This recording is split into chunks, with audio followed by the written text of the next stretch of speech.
A stock Android phone around the 15,000 Indian rupee mark. That's enough to make a few people whip some cash.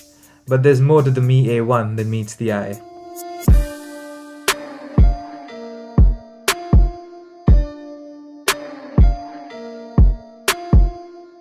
Before we go ahead, a gentle reminder to hit that subscribe button for consistent content on tech and click that bell icon so you get notified when I upload something new. I've got my social links in the description, so feel free to follow me in those platforms as well. Very quickly, what goes right with this phone? Build quality, music and speaker output, software, USB-C, and that fingerprint reader. Firstly, if you didn't know, this is a phone with the Android One project, where basically the OEM handles the hardware and Google solely handles the software. So you won't get Xiaomi skin or a version of Android on it, but you will get stock Android, and the software will look exactly like what the software looks on the Pixel phones. Clean, snappy, and exactly how Google intended it to be. Which also means updates are going to be one of the quickest. Android Oreo is promised to be on the Xiaomi Mi A1 from 2 weeks of its release. I'm not quite sure about that time frame, but it'll definitely come to the Mi A1 quicker than most phones. Coming to the build, you will not get a phone in this price range with a build as premium as this. Minus the fingerprint reader at the back, it almost looks and also feels exactly like the OnePlus 5. The buttons are super tactile, and the way the 2.5D glass meets the chassis is nothing short of a piece of art. What completely stands out and I was blown away by this phone was music quality. Firstly, the DAC this phone possesses is of a really high grade. It can power any headphone or earphones you throw at it. My Bose, my Audio Technicas, any of them sounded more loud and fuller than any of the flagships I've tried them with. And since we're on the topic of sound, even though this is a single downward facing speaker, it is louder than a baby throwing a tantrum. If you want me to throw a few numbers in the mix for comparison, the ring volume on the Note 8 for instance maxes out at 71 decibels, but this stock wonder peaks at 88 decibels for its ring volume. For the first time I had to turn my ringer volume down a few notches when the phone was not in silent. For the sake of comparison, this is what the S7 Edge sounds like. What's up guys, you're watching Techgasm and this is the DJI Spark.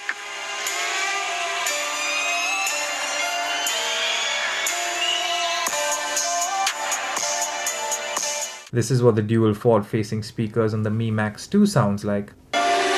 What's up guys, you're watching Techgasm and this is the DJI Spark.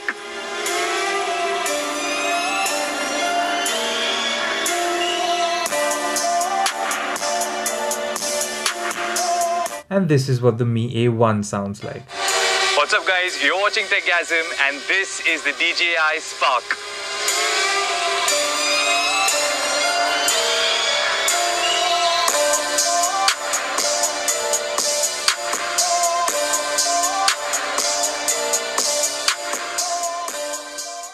I think that comparison speaks volumes for itself, pun intended. Coming to hardware, its rear-mounted fingerprint reader is pretty accurate.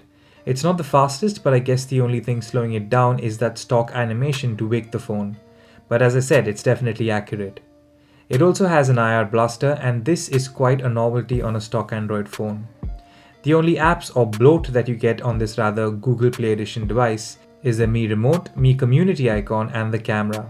It undoubtedly is one of the many devices to future-proof itself by adopting a USB Type-C port, and yes, it does support Quick Charge 3.0 to top up its 3120 mAh battery, which sufficiently took me through a day with almost 30% to spare at the end of it.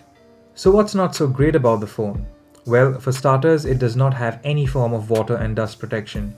The camera hump is something I was always conscious of, and the camera or cameras, even though it does its job for a phone at this price, it cannot be compared to the cameras on the OnePlus 5 for sure, even if they marketed it to be at that caliber. Let's just say that the cameras are not the phone's strong suit. It definitely performs in well-lit condition and brings out detail, but it's decent at best in low-lit conditions. The Moto G5 Plus definitely does a better job with just one lens. I was surprised that Xiaomi did not market this as a music phone because the quality and volume of sound this guy can produce, both on the speaker and via the headphone jack, puts phones that cost 3 times its price to shame. So to conclude, its cons are the lack of an IP rating and its camera overpromises and underdelivers. Its pros? It aces hardware with that premium build and software too coming straight from Google.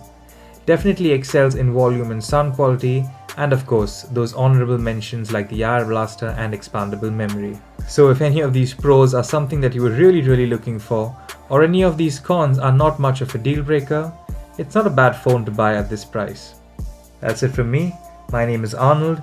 Thank you for watching TechGasm, and I'll see you in a bit. Stay plugged.